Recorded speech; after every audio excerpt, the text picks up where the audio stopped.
কলকাতার 7 জায়গা থেকে মিছিল করে শ্রমজীবী, কৃষিজীবী, বস্তিবাসীরা যোগ দেবেন রবিবারের ব্রিগেড সমাবেশে। শুধু উত্তরবঙ্গের জমায়েতেই 1 লাখ ছাড়িয়ে যাবে, এমনটাই মনে করছে C2 কৃষক সভা, ক্ষেতমজুর এবং বস্তি উন্নয়ন সমিতির নেতৃত্ব।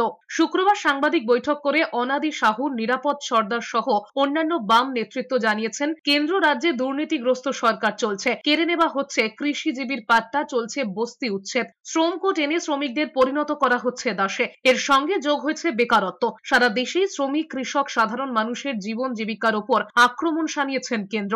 একই পরিস্থিতি এ রাজ্যেও, তার বিরুদ্ধেই এই সভা। নেতৃত্বরা আরো জানিয়েছেন, 20 মে সর্বভারতীয় ধর্মঘটের সমর্থনেও প্রচার চলছে। ব্রিগেড সমাবেশ থেকেও ডাক দেওয়া হচ্ছে ধর্মঘট সফল করার। প্রত্যন্ত জেলা থেকে কলকাতায় আসা মহিলাদের থাকার জন্য কৃষক সভা, ABTA, CITUর দপ্তরগুলোয় ব্যবস্থা করা হয়েছে।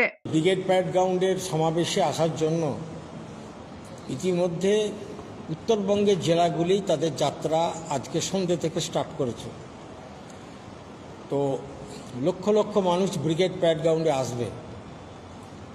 আমরা 4টি সংগঠনের পক্ষ থেকে পুলিশ প্রশাসনের কাছে আমরা পূর্ণ সহযোগিতা চাইছি।